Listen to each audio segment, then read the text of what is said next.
ವಿದ್ಯಾರ್ಥಿಗಳೇ, good morning everybody. ಕಳೆದ ತರಗತಿಯಲ್ಲಿ ನಾವು ಮನೋವಿಜ್ಞಾನದ ವಿವಿಧ ವ್ಯಾಖ್ಯಾನಗಳು ಮತ್ತು ಮನೋವಿಜ್ಞಾನದ ವಿವಿಧ ಶಾಖೆಗಳು ಯಾವ್ಯಾವು ಅನ್ನೋದನ್ನು ಸುದೀರ್ಘವಾಗಿ ಅದರ ಬಗ್ಗೆ ನಾವು ತಿಳ್ಕೊಂಡಿದ್ದೀವಿ. ಈಗ ಮುಂದಿನ ವಿಚಾರ ಮನೋವಿಜ್ಞಾನ ಅಂದರೆ ಏನು ಅನ್ನೋದನ್ನು ನಾವು ನೋಡಿದ್ವಿ. ಈಗ ಶೈಕ್ಷಣಿಕ ಮನೋವಿಜ್ಞಾನ, ಶೈಕ್ಷಣಿಕ ಮನೋವಿಜ್ಞಾನ.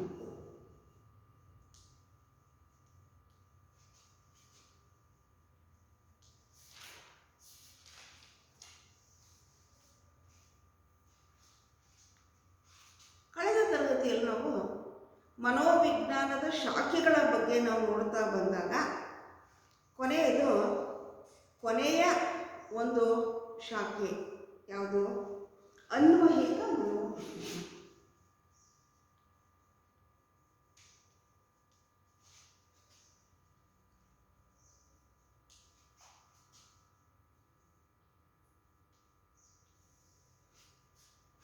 ಅನ್ವಯಿಕ ಮನೋವಿಜ್ಞಾನ ಅಲ್ವಾ? ಅನ್ವಯಿಕ ಮನೋವಿಜ್ಞಾನ. ಅನ್ವಯಿಕ ಮನೋವಿಜ್ಞಾನ ಅಂದ್ರೇನು? ಅನ್ವಯಿಕ ಮನೋವಿಜ್ಞಾನ ಅಂದರೆ ಮನೋವಿಜ್ಞಾನದ ತತ್ವಗಳನ್ನು ಅಥವಾ ಶುದ್ಧ ಮನೋವಿಜ್ಞಾನದ ಮೂಲ ತತ್ವಗಳನ್ನು, ಸಿದ್ಧಾಂತಗಳನ್ನು ಶಿಕ್ಷಣ ಕ್ಷೇತ್ರಕ್ಕೆ ಅಳವಡಿಸಿ ಆ ಒಂದು ಶಿಕ್ಷಣ ಕ್ಷೇತ್ರದಲ್ಲಿ ಬರುವಂತಹ ಅಥವಾ ಯಾವುದೇ ಕ್ಷೇತ್ರದಲ್ಲಿ ಬರುವಂತಹ ವ್ಯಕ್ತಿಗಳ ವರ್ತನೆಯನ್ನು ಕುರಿತು ಅಧ್ಯಯನ ಮಾಡೋದನ್ನೇ ನಾವು ಅನ್ವಯಿಕ ಮನೋವಿಜ್ಞಾನ ಅಂತೇಳಿ ಕರಿತೀವಿ. ಮನೋವಿಜ್ಞಾನದ ಮೂಲ ತತ್ವ ಸಿದ್ಧಾಂತಗಳನ್ನು ಮತ್ತೊಂದು ವಿಭಾಗ ಅಥವಾ ಕ್ಷೇತ್ರಕ್ಕೆ ಅನ್ವಯಿಸಿ ಆ ವಿಭಾಗ ಅಥವಾ ಕ್ಷೇತ್ರದಲ್ಲಿ ಬರುವಂತಹ ವ್ಯಕ್ತಿಗಳ ವರ್ತನೆಯನ್ನು ಅಧ್ಯಯನ ಮಾಡೋದನ್ನೇ ನಾವು ಅನ್ವಯಿಕ ಮನೋವಿಜ್ಞಾನ ಅಂತೇಳಿ ಕರಿತೀವಿ. ಅದರಲ್ಲಿ 3 ಪ್ರಕಾರಗಳನ್ನು ನಾನು ಹೇಳಿದ್ದೆ. 1 ಶೈಕ್ಷಣಿಕ ಮನೋವಿಜ್ಞಾನ, 2 ಚಿಕಿತ್ಸಾ ಮನೋವಿಜ್ಞಾನ ಮತ್ತು 3ನೇದಾಗಿ ಔದ್ಯೋಗಿಕ ಮನೋವಿಜ್ಞಾನ. ಈಗ ಮುಖ್ಯವಾಗಿ ನಮಗೆ ಬೇಕಾಗಿರೋದು ಶೈಕ್ಷಣಿಕ ಮನೋವಿಜ್ಞಾನ ಅಂದರೆ ಏನು? ಇಲ್ಲಿ ಶೈಕ್ಷಣಿಕ ಮನೋವಿಜ್ಞಾನ ಇಲ್ಲಿ 2 ಅಧ್ಯಯನ ವಿಭಾಗಗಳನ್ನು ನಾವು ಕಾಣ್ತೀವಿ. 1 ಶಿಕ್ಷಣ, ಮತ್ತೊಂದು ಮನೋವಿಜ್ಞಾನ.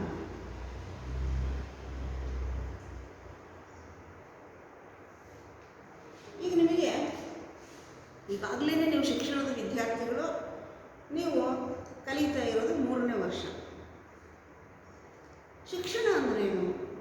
ಶಿಕ್ಷಣ ಅನ್ನೋ ಪದಕ್ಕೆ ನಾವು ಕೊಡುವಂತಹ ಅರ್ಥ ಏನು ಅಂದರೆ, ಶಿಕ್ಷಣ ಅನ್ನೋ ಪದಕ್ಕೆ ಬೇಕಾದಷ್ಟು ಜನ ಶಿಕ್ಷಣ ತಜ್ಞರುಗಳು ವ್ಯಾಖ್ಯಾನಗಳನ್ನು ಕೊಟ್ಟಿದ್ದರೂ ಕೂಡ ನಾವು ನಿಗದಿತವಾಗಿ ನಿಶ್ಚಿತವಾಗಿ ಶಿಕ್ಷಣ ಅಂದರೆ ಇದೆ ಅಂತ ಹೇಳಬಾರದು.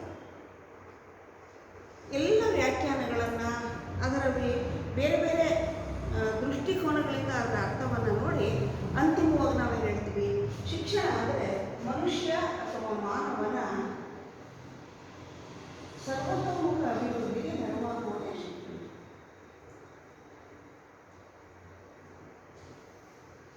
ಶಿಕ್ಷಣ ಅನ್ನೋ ಪದಕ್ಕೆ ನಾವು ಕೊಡುವಂತಹ ಅರ್ಥ ಮನುಷ್ಯ ಅಥವಾ ಮಾನವನ ಸರ್ವತೋಮುಖ ಅಭಿವೃದ್ಧಿಗೆ ನೆರವಾಗುವುದೇ ಶಿಕ್ಷಣ.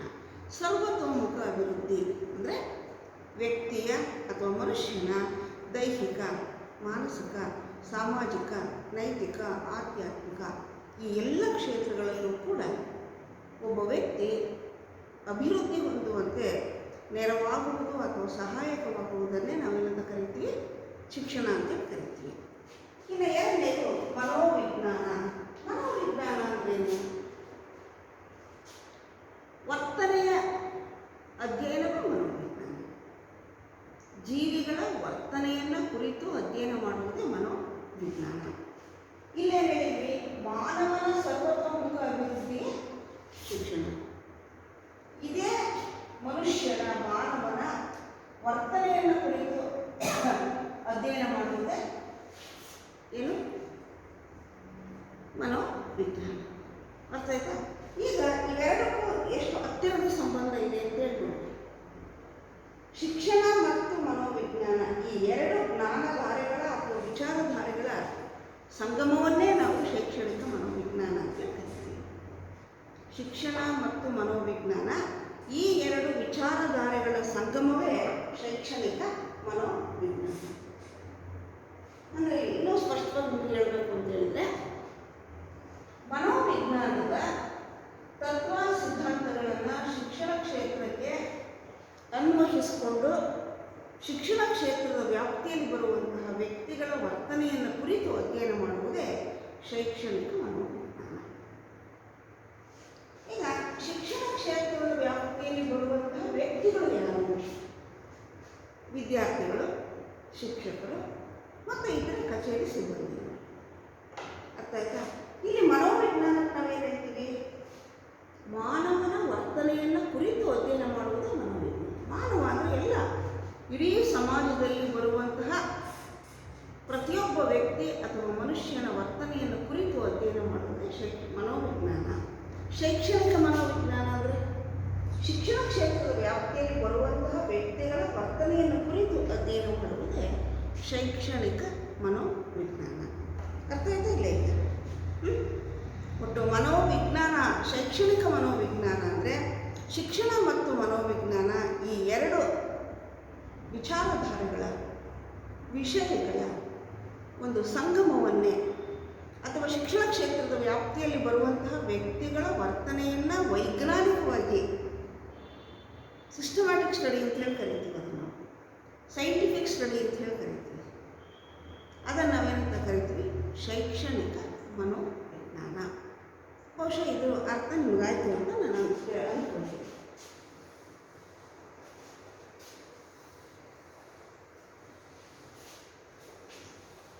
ಅಂದರೆ ಶಿಕ್ಷಣ ಕ್ಷೇತ್ರದ ವ್ಯಾಪ್ತಿಯಲ್ಲಿ ಬರುವಂತಹ ವ್ಯಕ್ತಿಗಳ ವರ್ತನೆಯನ್ನು ವೈಜ್ಞಾನಿಕವಾಗಿ ಅಧ್ಯಯನ ಮಾಡುವ ಒಂದು ಜ್ಞಾನ ಶಾಖೆಯನ್ನೇ ನಾವು ಶೈಕ್ಷಣಿಕ ಮನೋವಿಜ್ಞಾನ ಅಂತ ಕರಿತೀವಿ. ಈಗ ಈ ಶೈಕ್ಷಣಿಕ ಮನೋವಿಜ್ಞಾನ ಅನ್ನೋದಕ್ಕೆ ಕೆಲವೊಂದು ವ್ಯಾಖ್ಯಾನಗಳಿದೆ. ಮೊದಲನೇದು ಸ್ಕಿನ್ನರ್. ಹೇಳಿದ್ದಾರೆ ನೀವು ಹೆಸರಿದ್ದಾರೆ, ಇದು ಮನೋವಿಜ್ಞಾನಿ ಸ್ಕಿನ್ನರ್ ಅವರು ಈ ಶೈಕ್ಷಣಿಕ ಮನೋವಿಜ್ಞಾನಕ್ಕೆ ಯಾವ ವ್ಯಾಖ್ಯಾನವನ್ನು ಕೊಟ್ಟಿದ್ದಾರೆ? ಬೋಧನೆ ಮತ್ತು ಕಲಿಕಾ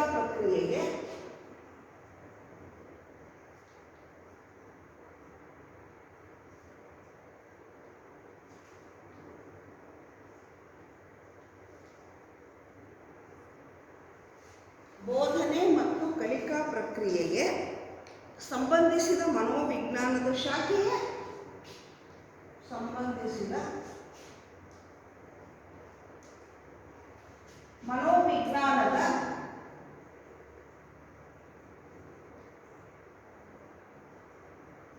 ಶಾಖೆಯೇ ಶೈಕ್ಷಣಿಕ ಮನೋವಿಜ್ಞಾನ.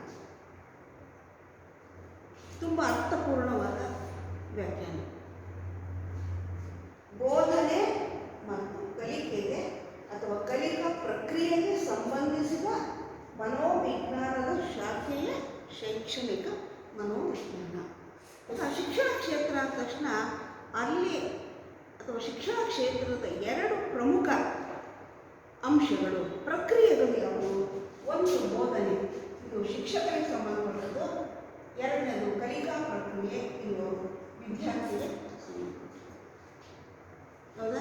ಬೋಧನೆ ಮತ್ತು ಕಲಿಕೆ ಈ ಎರಡು ಪ್ರಕ್ರಿಯೆಗಳಿಗೆ ಸಂಬಂಧಿಸಿದ ಮನೋವಿಜ್ಞಾನದ ಶಾಖೆಯೇ ಶೈಕ್ಷಣಿಕ ಮನೋವಿಜ್ಞಾನ. ಅಂದರೆ ಶೈಕ್ಷಣಿಕ ಮನೋವಿಜ್ಞಾನ ಅಂದ ತಕ್ಷಣ ಕೇವಲ ವಿದ್ಯಾರ್ಥಿಗಳಿಗಷ್ಟೇ ಸಂಬಂಧಿಸಿದ್ದಲ್ಲ. ಇಲ್ಲಿ ಶಿಕ್ಷಕ ಮಕ್ಕಳಿಗೆ ವಿಚಾರವನ್ನು ಬೋಧಿಸ್ತಾರೆ, ಶಿಕ್ಷಕ ಬೋಧಿಸಿದ ವಿಚಾರಗಳನ್ನು ವಿದ್ಯಾರ್ಥಿಗಳು ಕಲಿತಾ ಹೋಗ್ತಾರೆ. ವಿದ್ಯಾರ್ಥಿಗಳು ತುಂಬ ಚೆನ್ನಾಗಿ ಕಲಿಬೇಕು ಅಂದರೆ ಶಿಕ್ಷಕರು ವಿಷಯವನ್ನು ಅಥವಾ ವಿಷಯದ ಬೋಧನೆಯಲ್ಲಿ ಅನೇಕ ಕಾರ್ಯತಂತ್ರಗಳನ್ನು ಅಳವಡಿಸ್ಕೊಳ್ಬೇಕು. ಹೇಗೆ ಆಕರ್ಷಕವಾಗಿ ವಿದ್ಯಾರ್ಥಿಗಳಿಗೆ ನಾನು ಬೋಧಿಸಬೇಕು, ಮಕ್ಕಳು ಕಲಿಕೆಯ ವಿಚಾರಗಳನ್ನು ಅರ್ಥ ಮಾಡಿಕೊಳ್ಬೇಕು ಅಂತ ಹೇಳಿದರೆ ಯಾವ ವಿಧಾನವನ್ನು ನಾನು ಅನುಸರಿಸಬೇಕು, ಇಷ್ಟರ ಮಟ್ಟಿನ ಒಂದು ಕುಶಲತೆ, ಜಾಣತನ ಶಿಕ್ಷಕನಲ್ಲಿ ಇರಬೇಕು. ಈ ಎರಡು ಪ್ರಕ್ರಿಯೆಗಳಿಗೆ ಸಂಬಂಧಿಸಿದ ಮನೋವಿಜ್ಞಾನದ ಶಾಖೆಯಲ್ಲಿ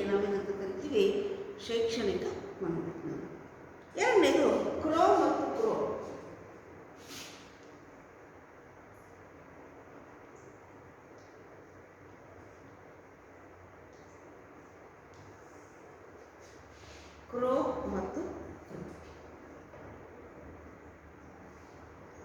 ತುಂಬ ಚೆನ್ನಾಗಿದೆ ಕೇಳ್ರಿ. ವ್ಯಕ್ತಿಯ ಹುಟ್ಟಿನಿಂದ ವೃದ್ಧಾಪ್ಯದವರೆಗಿನ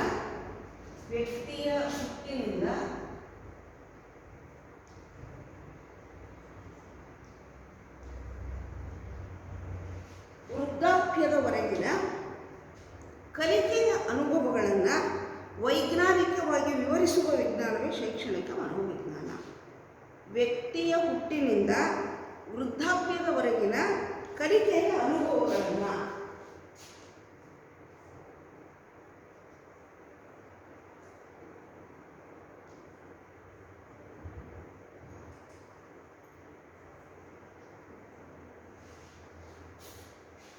ವ್ಯಕ್ತಿಯ ಹುಟ್ಟಿನಿಂದ ವೃದ್ಧಾಪ್ಯದವರೆಗಿನ ಕಲಿಕೆಯ ಅನುಭವಗಳನ್ನು ವೈಜ್ಞಾನಿಕವಾಗಿ ವಿವರಿಸುವ ವಿಜ್ಞಾನವೇ ಶೈಕ್ಷಣಿಕ ಮನೋವಿಜ್ಞಾನ. ಅಂದರೆ ಈ ಕಲಿಕೆ, ಯಾವುದೇ ಒಬ್ಬ ವ್ಯಕ್ತಿಯಲ್ಲಿ ಕಲಿಕೆ ಪ್ರಾರಂಭವಾಗುವುದು ಹುಟ್ಟಿನಿಂದ ಅವನ ಸಾಯುವವರೆಗೂ ಕೂಡ ಮನುಷ್ಯ ಕಲಿತಾ ಹೋಗ್ತಾನೆ. ಹುಟ್ಟಿನಿಂದ ಸಾಯುವವರೆಗೂ ಕಲಿಯುವ ಅನುಭವಗಳ ಒಟ್ಟು ಮೊತ್ತವನ್ನೇ ನಾವು ಶಿಕ್ಷಣ ಅಂತೇಳಿ ಕರೀತೀವಿ. ವೃದ್ಧಾಪ್ಯ ಅಂದರೆ ವಯಸ್ಸಾಗೋದು. ಹುಟ್ಟಿನಿಂದ ವೃದ್ಧಾಪ್ಯದವರೆಗಿನ ಕಲಿಕೆಯ ಅನುಭವಗಳನ್ನು ವೈಜ್ಞಾನಿಕವಾಗಿ ಅಧ್ಯಯನ ಮಾಡುವುದು. ಹುಟ್ಟಿನಿಂದ ಸಾಯುವವರೆಗೂ ಮನುಷ್ಯ ಏನನ್ನು ಕಲಿತಾನೆ? ಅನೇಕ ಅನುಭವಗಳನ್ನು ಪಡಿತಾನೆ, ನಿರಂತರವಾಗಿ ಕಲಿತಾ ಹೋಗ್ತಾನೆ. ಆ ಎಲ್ಲ ಕಲಿಕೆಯ ಅನುಭವಗಳನ್ನು ವೈಜ್ಞಾನಿಕವಾಗಿ ಅಧ್ಯಯನ ಮಾಡುವಂತಹದ್ದನ್ನೇ ನಾವೇನಂತ ಕರೀತೀವಿ? ಶೈಕ್ಷಣಿಕ ಮನೋವಿಜ್ಞಾನ. ಅರ್ಥ ಆಯ್ತಾ? ಅರ್ಥ ಆಯ್ತಾ ಇಲ್ಲ? ಮೂರನೇದು ಜಡ್ ಅಂತ ಬಂದವರು.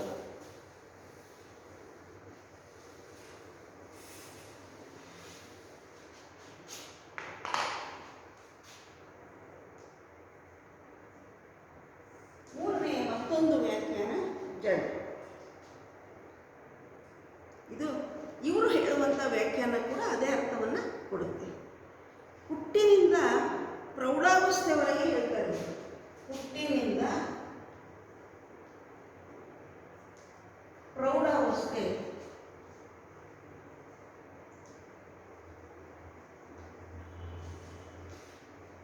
ಹುಟ್ಟಿನಿಂದ ಪ್ರೌಢಾವಸ್ಥೆವರೆಗಿನ ವ್ಯಕ್ತಿಯ ವಿಕಾಸದ ವಿವಿಧ ಹಂತಗಳನ್ನು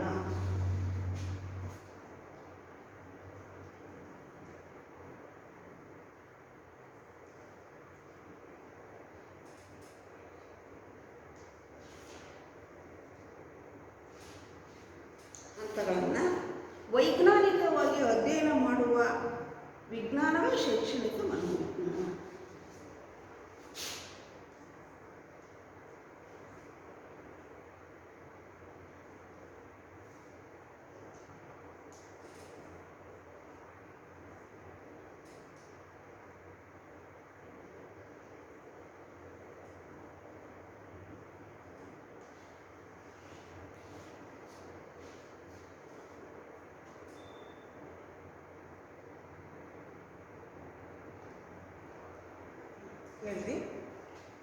ಹುಟ್ಟಿನಿಂದ ಪ್ರೌಢಾವಸ್ಥೆವರೆಗಿನ ವಿವಿಧ ಹಂತಗಳು. ಹುಟ್ಟಿನಿಂದ ಅಂದರೆ ಶೈಶವದಿಂದ, ಹುಟ್ಟಿದ ಮೇಲೆ ಶೈಶವದಿಂದ ಬಾಲ್ಯಾವಸ್ಥೆ, ಕೌಮಾರ್ಯಾವಸ್ಥೆ ಅಥವಾ ಯೌವನಾವಸ್ಥೆ, ಕೊನೆಯ ಪ್ರೌಢಾವಸ್ಥೆ.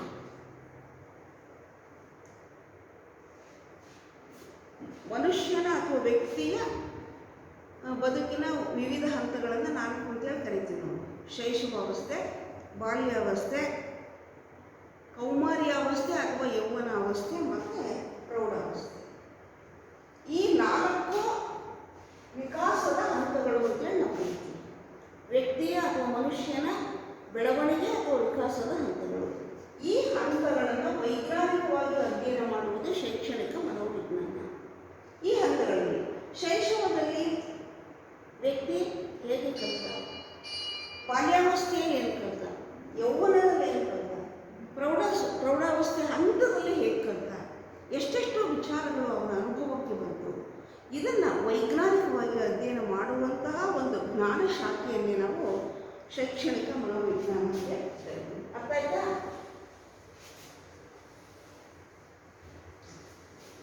ನೆಕ್ಸ್ಟು ಪೀಲ್ ಅಂತಕ್ಕಂಥದ್ದು.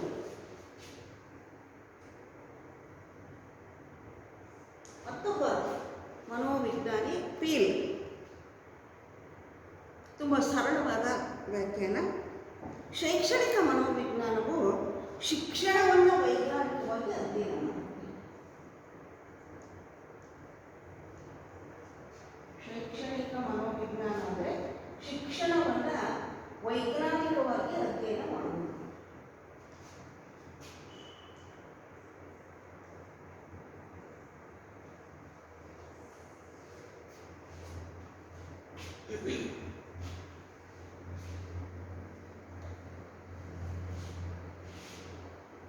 ಶೈಕ್ಷಣಿಕ ಮನೋವಿಜ್ಞಾನ ಅಂದರೆ ಶಿಕ್ಷಣವನ್ನು ವೈಜ್ಞಾನಿಕವಾಗಿ ಅಧ್ಯಯನ ಮಾಡುವುದು. ಏನಂದರೆ ಶಿಕ್ಷಣವನ್ನು ವೈಜ್ಞಾನಿಕವಾಗಿ, ಶಿಕ್ಷಣ ಅಂದ್ರೇನು, ಶಿಕ್ಷಣ ಅಂದ್ರೇನು ಬೇಕಾದಷ್ಟು ವ್ಯಾಖ್ಯಾನಗಳಿದೆ, ಅಭಿಪ್ರಾಯಗಳಿದೆ. ಆದರೆ ಅಂತಿಮವಾಗಿ ಶಿಕ್ಷಣ ಅನ್ನೋದಕ್ಕೆ ಇದೇ ಅರ್ಥ ಅಂತ ನಾವು ಕೊಡೋಕ್ಕಾಗಲ್ಲ. ಆದರೆ ಎಲ್ಲ ಅಭಿಪ್ರಾಯಗಳನ್ನು, ಅರ್ಥಗಳನ್ನು ಕ್ರೋಢೀಕರಿಸಿ ಶಿಕ್ಷಣ ಅನ್ನೋ ಪದಕ್ಕೆ ನಾವೇನು ಹೇಳ್ತೀವಿ? ಶಿಕ್ಷಣ ಅಂದರೆ ಮನುಷ್ಯ ಅಥವಾ ವ್ಯಕ್ತಿಯ ಹುಟ್ಟಿನಿಂದ ಸಾಯುವವರೆಗೂ ನಿರಂತರವಾಗಿ ಪಡೆಯುವ ಅನುಭವಗಳೇ ಶಿಕ್ಷಣ. ಈ ಅನುಭವಗಳನ್ನು ವೈಜ್ಞಾನಿಕವಾಗಿ ಅಧ್ಯಯನ ಮಾಡುವುದು.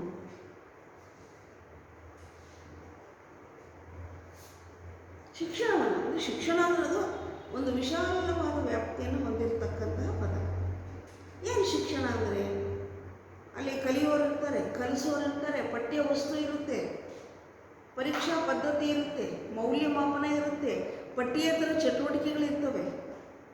ಶಿಕ್ಷಣ ಅಂದ ತಕ್ಷಣ ಕೇವಲ ಒಬ್ಬ ಶಿಕ್ಷಕರಷ್ಟೇ ಅಲ್ಲ, ಯಾವ ವಯಸ್ಸಿನ ವಿದ್ಯಾರ್ಥಿಗೆ ಏನನ್ನು ಕಲಿಸ್ಬೇಕು, ಎಷ್ಟನ್ನು ಕಲಿಸ್ಬೇಕು, ಹೇಗೆ ಕಲಿಸ್ಬೇಕು, ಯಾವ ವಿಧಾನವನ್ನು ಅಳವಡಿಸ್ಬೇಕು, ಮತ್ತು ತರಗತಿ ಒಳಗಿನ ಕಲಿಕೆ ಅಷ್ಟೇ ಅಲ್ಲ, ಹೊರಗಡೆ ಕೂಡ ಯಾವ ರೀತಿಯ ಪಠ್ಯಪೂರಕ ಚಟುವಟಿಕೆಗಳನ್ನು ನಾವು ವ್ಯವಸ್ಥೆ ಮಾಡಬೇಕು, ಮತ್ತು ವಿದ್ಯಾರ್ಥಿಗಳು ಕಲಿತ ವಿಚಾರಗಳನ್ನು ಹೇಗೆ ಪರೀಕ್ಷಿಸಬೇಕು, ಯಾವ ವಿಧಾನಗಳನ್ನು ಅಳವಡಿಸ್ಕೊಳ್ಬೇಕು, ಹೇಗೆ ಮೌಲ್ಯಮಾಪನ ಮಾಡಬೇಕು, ಮತ್ತು ಫಲಿತಾಂಶ ಪ್ರಕಟಣೆ, ಮುಂದಿನ ತರಗತಿಗೆ ವರ್ಗಾವಣೆ. ಹೀಗೆ ಶಿಕ್ಷಣ ಅಂತ ಹೇಳಿದರೆ ಅದು ಕೇವಲ ಸುಮ್ಮನೆ ಆಮೇಲೆ ಪಠ್ಯವಸ್ತುವನ್ನು ನಾವು ಯಾವ ತಳಹದಿಯ ಮೇಲೆ ರಚನೆ ಮಾಡ್ತೀವಿ. ಈಗ ಪಠ್ಯವಸ್ತು ಅಂದ ತಕ್ಷಣ ಅದು ಶಿಕ್ಷಕ ಮತ್ತು ವಿದ್ಯಾರ್ಥಿಗಳ ನಡುವೆ ಒಂದು ಸೇತುವೆ ಇದ್ದ ಹಾಗೆ. ಒಂದು ನಿಗದಿಪಡಿಸಿದ ಪಠ್ಯವಸ್ತುವೇ ಇಲ್ಲ ಅಂತ ಹೇಳಿದರೆ ಶಿಕ್ಷಕ ಬೋಧನೆ ಮಾಡೋದು ತುಂಬ ಕಷ್ಟ ಆಗುತ್ತೆ. ಈಗ ನೀವು ಫೈನಲ್ ಇಯರ್ಗೆ ಯಾವ್ಯಾವ history, economics, political science, sociology, ಅಂತಿಮ ವರ್ಷದ BA ವಿದ್ಯಾರ್ಥಿಗಳಿಗೆ ಹೇಗೆ ಪಠ್ಯವಸ್ತುವನ್ನು ಅಳವಡಿಸಬೇಕು, ಯಾವ ವಿಚಾರಗಳನ್ನು ಇಡಬೇಕಲ್ಲಿ. ಪ್ರಾಥಮಿಕ ಹಂತಕ್ಕೆ ನಾವು ಅಳವಡಿಸುವ ಪಠ್ಯವಸ್ತುವೇ ಬೇರೆ, ಪ್ರೌಢಶಾಲೆಗೆ ಅಳವಡಿಸುವ ಪಠ್ಯವಸ್ತುವೇ ಬೇರೆ, ಕಾಲೇಜಿನ ಹಂತಕ್ಕೆ ಅಳವಡಿಸುವ ಪಠ್ಯವಸ್ತುವೇ ಬೇರೆ. ಯಾಕೆಂದರೆ ನಾವು ಯಾವುದೇ ಪಠ್ಯವಸ್ತುವನ್ನು ರಚಿಸಬೇಕಾದ್ರೆ ಮುಖ್ಯವಾಗಿ ಗಮನಿಸೋದೇನು ಅಂತ ಹೇಳಿದರೆ ಆ ವಿದ್ಯಾರ್ಥಿಗಳ ವಯಸ್ಸು, ಸಾಮರ್ಥ್ಯ, ಅಭಿರುಚಿ ಮತ್ತು ಆಸಕ್ತಿ. ಎಲ್ಲ ವಯಸ್ಸಿನವ್ರಿಗೂ ಒಂದೇ ರೀತಿಯ ಪಠ್ಯವಸ್ತುವನ್ನು ನಾವು ರಚನೆ ಮಾಡಲಿಕ್ಕಾಗಲ್ಲ. ಅವರವರ ಸಾಮರ್ಥ್ಯಕ್ಕೆ ಅನುಗುಣವಾಗಿ, ವೈಯಕ್ತಿಕ ಭಿನ್ನತೆಗೆ ಅನುಗುಣವಾಗಿ, ಕಲಿಯುವ ಒಂದು ಆಸಕ್ತಿಗೆ ಅನುಗುಣವಾಗಿ ಮತ್ತು ಅವಶ್ಯಕತೆಗೆ ಅನುಗುಣವಾಗಿ ನಾವು ಪಠ್ಯವಸ್ತುವಿನ ರಚನೆಯನ್ನು ಮಾಡ್ತೀವಿ. ಇಲ್ಲೇನು ಹೇಳ್ತಾರೆ? ಶಿಕ್ಷಣವನ್ನು ವೈಜ್ಞಾನಿಕವಾಗಿ ಅಧ್ಯಯನ ಮಾಡೋದು. ನಾವು ಸಿಲೆಬಸ್ ಫ್ರೇಮ್ ಮಾಡಬೇಕಾದ್ರೆ ಬೇಕಾಬಿಟ್ಟಿಯಾಗಿ ನಾವು ಪಠ್ಯವಸ್ತುವನ್ನು ರಚನೆ ಮಾಡೋಕ್ಕಲ್ಲ. That should be they we have to frame the syllabus on scientific basis. ಹಾಗೆ ಪರೀಕ್ಷಾ ಕಾರ್ಯ, ಮೌಲ್ಯಮಾಪನ ಎಲ್ಲದರಲ್ಲೂ ಕೂಡ ನಾವು ವೈಜ್ಞಾನಿಕ ಕ್ರಮವನ್ನು ಅನುಸರಿಸಿ ಅಧ್ಯಯನ ಮಾಡುವಂತಹದ್ದನ್ನೇ ನಾವು ಶೈಕ್ಷಣಿಕ ಮನೋವಿಜ್ಞಾನ ಅಂತ ಕರಿತೀವಿ. ಕೊನೆಯದು NS ವೀರಪ್ಪ.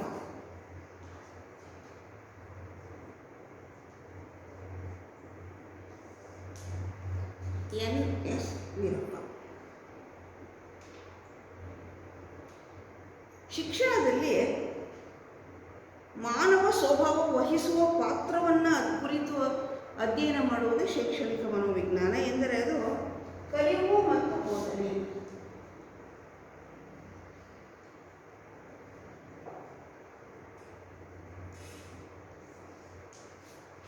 ಕಲಿಕೆ ಮತ್ತು ಬೋಧನೆ ಇವೆರಡಕ್ಕೂ ನಿಕಟವಾಗಿ ಸಂಬಂಧಿಸಿರುವ ಒಂದು ವಿಜ್ಞಾನವೇ ಶೈಕ್ಷಣಿಕ ಮನೋವಿಜ್ಞಾನ.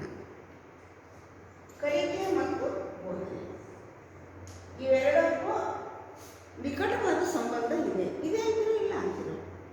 ಇಲ್ಲಿ ವಿದ್ಯಾರ್ಥಿಗಳು ತುಂಬ ಚೆನ್ನಾಗಿ ಕಲಿಬೇಕು ಅಂತ ಹೇಳಿದರೆ ಶಿಕ್ಷಕನ ಬೋಧನೆ ಚೆನ್ನಾಗಿದೆ, ಹೌದಾ? ಹಾಗೇನೆ ಶಿಕ್ಷಕ ತುಂಬ ಚೆನ್ನಾಗಿ ಬೋಧನೆ ಮಾಡಿದರೂ ಕೂಡ ವಿದ್ಯಾರ್ಥಿಗಳು ಅರ್ಥಪೂರ್ಣವಾಗಿ ಕಲಿಯದೆ ಹೋದರೆ ಕಾರಣ ಏನು ಅಂತ ಶಿಕ್ಷಕ ಕಂಡುಹಿಡಿಬೇಕು. ಯಾಕೆ ವಿದ್ಯಾರ್ಥಿಗಳಲ್ಲಿ ಆಸಕ್ತಿ ಇಲ್ಲ? ಏನು ಸಾಮರ್ಥ್ಯ ಇಲ್ವೋ ಅಥವಾ ನನ್ನಲ್ಲೇನಾದರೂ ದೋಷ ಇದೆಯೋ? ಎಲ್ಲದನ್ನು ಪರಿಶೀಲನೆ ಮಾಡಿ ಶಿಕ್ಷಕ ಬೋಧನೆಯನ್ನು ಮಾಡಬೇಕು. ಆಮೇಲೆ ವಿದ್ಯಾರ್ಥಿಗಳು ಚೆನ್ನಾಗಿ ಕಲಿತಾ ಹೋದಂತೆ ಶಿಕ್ಷಕನಲ್ಲಿ ಕಲಿಸುವ ಆಸಕ್ತಿ ಕೂಡ ಹೆಚ್ಚಾಗುತ್ತೆ. ಹೀಗೆ ಶೈಕ್ಷಣಿಕ ಮನೋವಿಜ್ಞಾನಕ್ಕೆ ನಾವು ಕೊಡುವಂತಹ ಅರ್ಥ ಏನು ಅಂತಿಮವಾಗಿ ಹೇಳ್ತೀನಿ ನಾನು. ಇದು ಶಿಕ್ಷಣ ಕ್ಷೇತ್ರದ ಎರಡು ಪ್ರಮುಖ ವ್ಯಕ್ತಿಗಳು, ಶಿಕ್ಷಕ ಮತ್ತು ವಿದ್ಯಾರ್ಥಿ, ಮತ್ತು ಶಿಕ್ಷಣ ಕ್ಷೇತ್ರದ ಎರಡು ಪ್ರಮುಖ ಪ್ರಕ್ರಿಯೆಗಳಾದ ಬೋಧನೆ ಮತ್ತು ಕಲಿಕೆ. ಈ ಅಂಶಗಳಿಗೆ ಸಂಬಂಧಿಸಿದಂತೆ ಅಲ್ಲಿನ ಎಲ್ಲ ವಿಚಾರಗಳನ್ನು ವೈಜ್ಞಾನಿಕವಾಗಿ ಅಧ್ಯಯನ ಮಾಡುವಂಥದ್ದನ್ನೇ ನಾವೇನು ಕರೀತೀವಿ ಶೈಕ್ಷಣಿಕ ಮನೋವಿಜ್ಞಾನ. ನೆಕ್ಸ್ಟು, ಈ ಶೈಕ್ಷಣಿಕ ಮನೋವಿಜ್ಞಾನದ ವ್ಯಾಪ್ತಿ ಎಲ್ಲಿವರೆಗೂ ಇದೆ?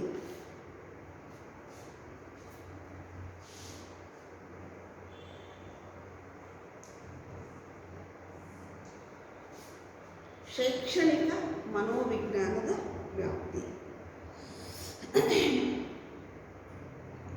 ವ್ಯಾಪ್ತಿ ಅನ್ನೋ ಪದದ ಅರ್ಥ ನಿಮಗೆ ಗೊತ್ತಿರ್ಬೋದು. ಅದು ಎಲ್ಲಿವರೆಗೂ ತನ್ನ ಒಂದು ಇದನ್ನು ವಿಸ್ತರಿಸ್ಕೊಂಡಿದೆ. ವ್ಯಾಪ್ತಿ ಈಗ ಯಾವುದೇ ಒಂದು ಹೊಲ ಅಥವಾ ಜಮೀನು ಅಂತ ಹೇಳಿದರೆ ಎಷ್ಟು ಎಕರೆ ಇದೆ, ಎಷ್ಟು ಗುಂಟೆ ಇದೆ, ಈ ಥರ ಹೇಳ್ತಿದ್ದಾನೆ ನಾವು. ಹಾಗೆಯೇ ಪ್ರತಿಯೊಂದು ಕಲಿಯುವ ವಿಷಯಕ್ಕೂ ಕೂಡ ತನ್ನದೇ ಆದ ವ್ಯಾಪ್ತಿ ಅಥವಾ ಮಿತಿ ಇರುತ್ತೆ. ಇಲ್ಲಿ ಶೈಕ್ಷಣಿಕ ಮನೋವಿಜ್ಞಾನದ ವ್ಯಾಪ್ತಿ ಏನು? ಅದು ಯಾವ ಯಾವ ವಿಚಾರಗಳ ಕಡೆಗೆ ತನ್ನ ವ್ಯಾಪ್ತಿಯನ್ನು ವಿಸ್ತಾರ ಮಾಡಿಕೊಂಡಿದೆ? ಇಲ್ಲಿ ಮುಖ್ಯವಾಗಿ 5 ಅಂಶಗಳನ್ನು ನಾವು ಹೇಳ್ತೀವಿ. ಒಂದು, ಮಾನವನ ಬೆಳವಣಿಗೆ ಮತ್ತು ವಿಕಾಸ.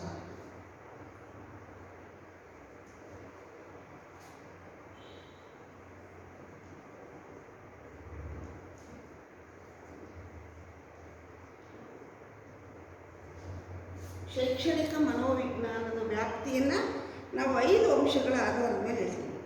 ಒಂದು, ಮಾನವನ ಬೆಳವಣಿಗೆ ಮತ್ತು ವಿಕಾಸ. 2,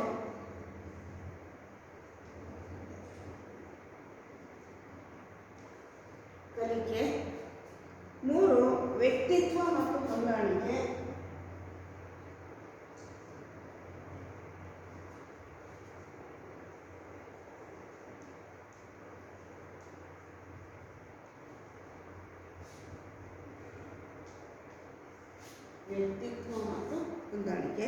4, ಅಳತೆ ಮತ್ತು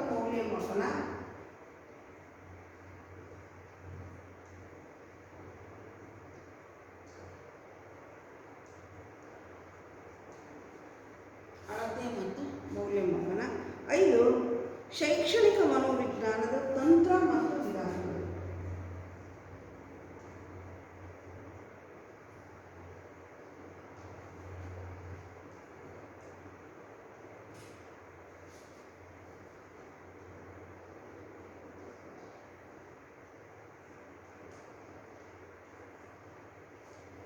ಶೈಕ್ಷಣಿಕ ಮನೋವಿಜ್ಞಾನದ ವ್ಯಾಪ್ತಿ ಎಲ್ಲಿವರೆಗೂ ಇದು ತನ್ನ ವ್ಯಾಪ್ತಿಯನ್ನು ವಿಸ್ತರಿಸಿಕೊಂಡಿದೆ.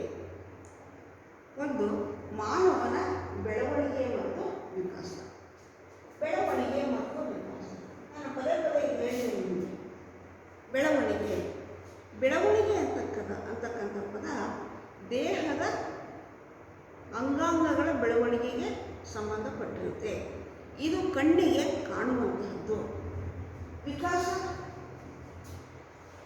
ದೈಹಿಕ ಬೆಳವಣಿಗೆಯನ್ನು ಹೊರತುಪಡಿಸಿ ಯಾವುದೇ ಒಬ್ಬ ವ್ಯಕ್ತಿಯಲ್ಲಿ ಆಗುವ ಬೇರೆ ರೀತಿಯ ಒಂದು ಬೆಳವಣಿಗೆ ಅಥವಾ ಅಭಿವೃದ್ಧಿಯನ್ನೇ ನಾವೇನಂತ ಕರಿತೀವಿ, ವಿಕಾಸ ಅಂತೇಳಿ ಕರಿತೀವಿ.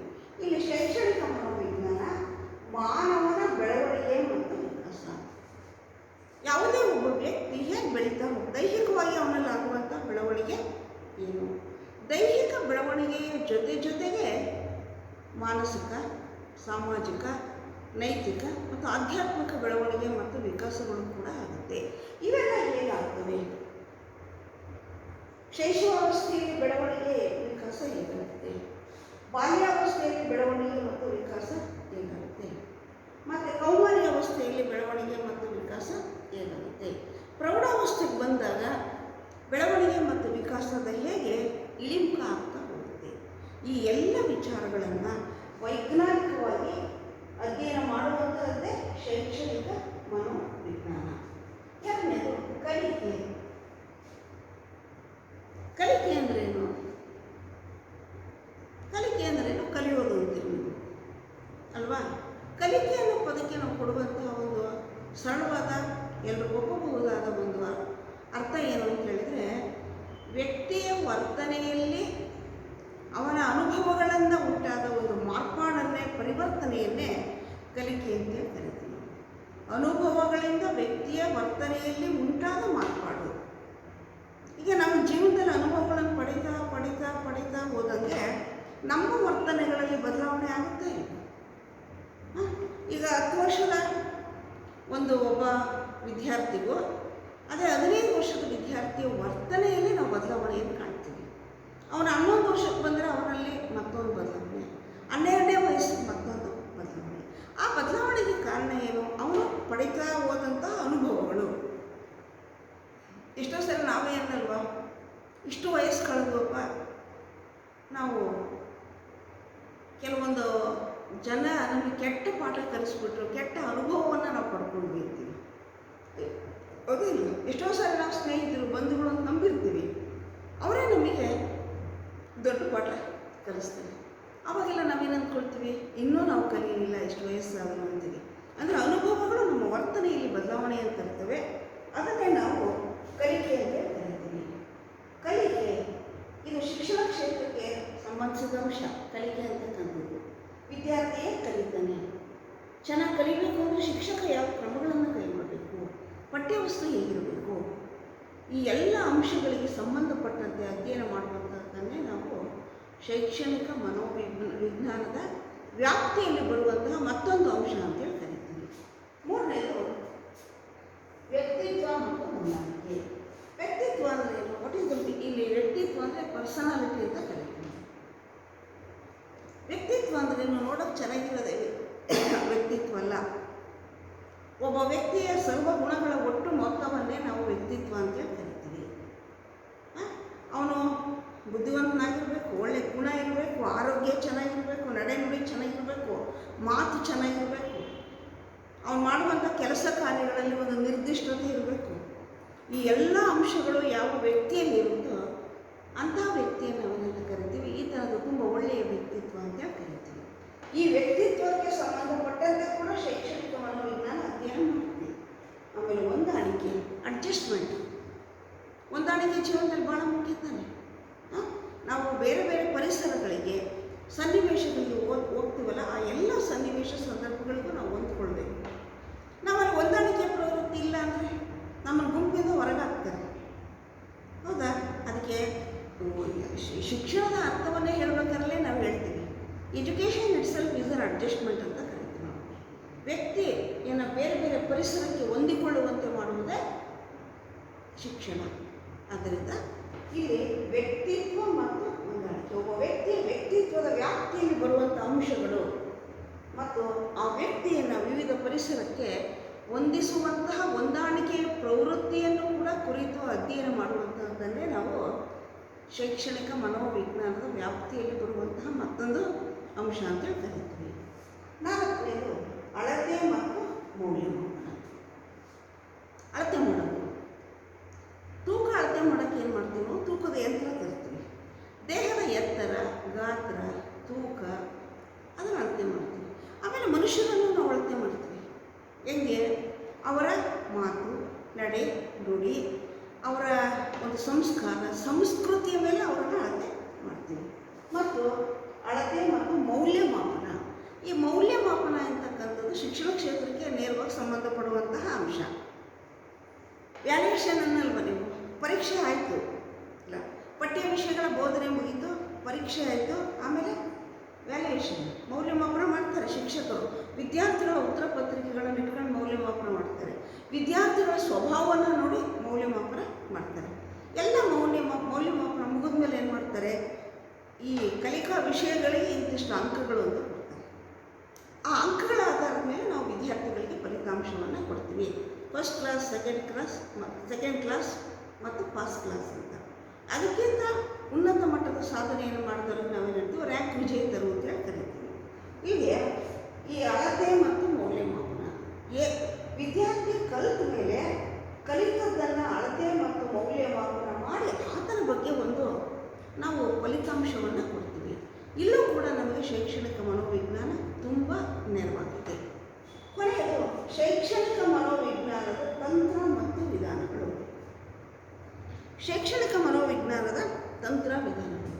ಈಗ ನಾನೀಗ ಹೇಳ್ತೇನೆ, ವಿದ್ಯಾರ್ಥಿ ಕಲಿತಾನೆ, ಕಲಿತದ್ದನ್ನು ಅಳತೆ ಮಾಡ್ತೀವಿ ಮತ್ತು ಮೌಲ್ಯಮಾಪನ ಮಾಡ್ತೀವಿ.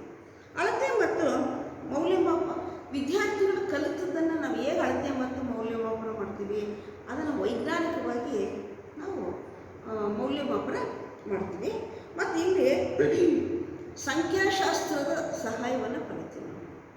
ಸಂಖ್ಯಾಶಾಸ್ತ್ರದ ಸಹಾಯವನ್ನು ಪಡ್ಕೊಂಡು ವಿದ್ಯಾರ್ಥಿ ಕಲಿತ ಅಂಶಗಳನ್ನು ಅಳತೆ ಮತ್ತು ಮೌಲ್ಯಮಾಪನ ಮಾಡಿ ನಾವು ಫಲಿತಾಂಶವನ್ನು ಕೊಡ್ತೀವಿ.